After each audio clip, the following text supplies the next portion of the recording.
wish, I wish, I wish. It's unfortunate. Vishnu గారు మీరు solve చేసుకున్నారని చెప్పి నిన్న మార్నింగ్ నుంచి మీరు అదే పనిలో ఉన్నారు. కానీ మళ్ళీ మాకు అన్యాయం జరుగుతుందని పోలీసులు టచ్ అవ్వడం, ఘర్షణ అనేది జరగడం అంత అన్ఎక్స్పెక్టెడ్గా జరిగిపోయి నెక్స్ట్ టర్న్ తీసేసుకున్నారు. ఈ రోజుకి అంటే ఒక స్ట్రాటజీగా మీరు ఇందాక కూడా అన్నారు, నోటీసులు మీకంటే ముందు మీడియా తీసుకోండి, ఈ గొడవ కనుక సంథింగ్ స్ట్రాటజీ అనేది ఉంది అని చెప్పేసి మాట్లాడుతున్నారు. అంటే మీకు అలాంటి అనుమానాలు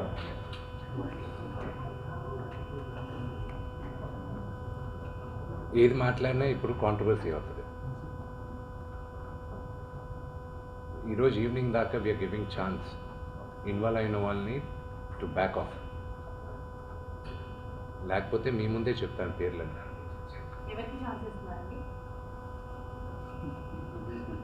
అంటే క్లియర్గా చెప్తారు, అర్థమయ్యే వాళ్ళకి అర్థం అవుతుంది. మనోజ్కి ఈరోజు 5 గంటల మర్యాద కదా ఇది.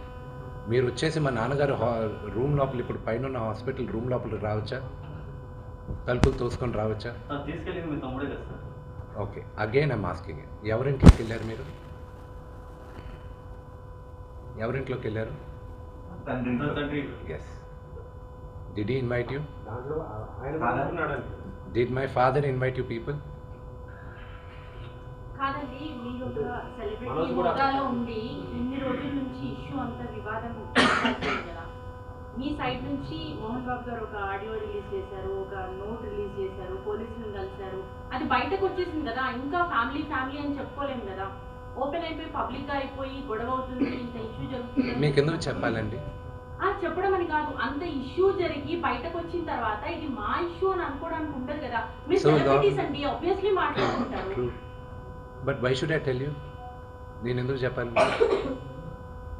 కానీ మీ బ్రదర్ చెప్పారు కదా, మీ బ్రదర్ చెప్పింది మీరు విన్నారా? మీరు వినకపోతే మళ్ళీ స్పష్టంగా చెప్తాను. మగాళ్ళైతే నాతో రండి, కానీ నా 7 నెలల కూతురు ముందు నా భార్యను అవమానిస్తూ ఉన్నారని చెప్పారు. నా భార్య గర్భవతిగా ఉన్నప్పుడు ఆమెపై దాడి చేసే ప్రయత్నం చేశారని చెప్పారు. నన్ను ఎదుర్కోలేక వాళ్ళ ముందు ప్రతాపాన్ని చూపిస్తున్నారని చెప్పారు. వాటికి సమాధానం I'm not going to answer that. I'm not going to dignify those comments. ఈరోజు 5 గంటలకు కూడా చాలా విషయాలు చెప్పబోతున్నాను అని ప్రెస్ మీట్ పెట్టబోతున్నారు. మనం మాట్లాడచ్చు, వాక్ స్వాతంత్రం, ఎనీబడి కెన్ టాక్ ఎనీ. పొరపాటును కూడా ఏమన్నా, ఆయన నాకు అన్న లాంటి వాడు. సో అది నాన్నగారు ఏం మాట్లాడారో దాంట్లో ఒకసారి క్లారిటీగా వినండి. ఆయన ఏం మాట్లాడారో ఆయన దాంట్లో క్లారిటీ ఉంది. దాని గురించి నేను వివరణ ఇవ్వాల్సిన అవసరం లేదు. ఓన్లీ దట్ వన్ కరెక్షన్ నేను చెప్పాల్సింది. వినయ్ గారికి నాకు ఉన్న సన్నిహితం దాదాపు ఒక 15 సంవత్సరాల నుంచి. ఆయన భారతదేశంలో గొప్ప గొప్ప స్థానాల నుంచి వచ్చారు, మీకు తెలుసు. అది నేను మీడియాలో చెప్పాల్సిన అవసరం లేదు. మీరందరూ కూడా ఆయన గౌరవిస్తారు, మీ అందరికీ తెలుసు ఆయన స్టేచర్ ఏంటో. ఒక అన్నలాంటి వ్యక్తి ఆయన. నాకు మా నాన్నగారే చెప్తారు ఆయనకు పెద్ద కొడుకని. సో దాని గురించి నేను ఎక్కువ చెప్పాల్సిన అవసరం లేదు. అండ్ ఆయన దాంట్లో చెప్పింది అది మీరు అర్థం చేసుకోవాలంతే. అలిగేషన్ అండి, దట్ ఈస్ అ ఫ్యాక్ట్. నేను అలిగేషన్ ఇవ్వట్లేదు. పోలీసుల దగ్గర నేను తీసుకున్న రిసీప్ట్ కాపీస్ దాని పైన కూడా ఉంది. బట్ మీకు ఎలా ఉంటుందో మీరు ఆలోచించండి. మీడియాలో ఫస్ట్ వచ్చిన తర్వాత నాకు సమన్స్ రావడం, as a general public I'm talking to you. I know my rights కదండి. మరోవైపు మనోజ్ ఏమో కంప్లీట్ గా విష్ణు టీమ్ కి మాత్రమే సపోర్ట్ చేస్తున్నారు, పోలీసులు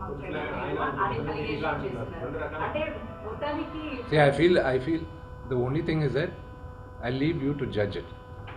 నిన్న రాత్రి జరిగిన సంగతి యూ saw it. మీ ఇళ్ళకి వచ్చి ఎవరైనా ఒక 20 మంది వచ్చి మీ గేట్లు పగలగొట్టి లోపల తండ్రిగా కూర్చొని ఉంటే తండ్రిపైకి వెళ్తారా అనే క్వశ్చన్ మీకే వదులుతున్నారు. నేను చావనైనా చేస్తాను, కానీ అలాంటి పని చేయండి. మా నాన్న నోరు మూసుకో అంటే షడప్. కంపల్సరీ నేను చెప్పాను కదండి, కమిషనర్ గారికి నేను రెస్పెక్ట్ ఇస్తాను. I give respect to the chair and I go. నాన్నగారికి ఇప్పుడు న్యూస్ బులెటిన్ ఇప్పుడే వచ్చింది కదా, medical bulletin. So once the CT scan is over and everything is over, నా పరిస్థితి ఇట్స్ యూనో కదిపితే ఏడ్చేటట్టున్నా. My mother is not feeling well at one side. అంటే మనోజ్ గారు ఆయన భార్య వచ్చిన తర్వాత మారిపోయాడు,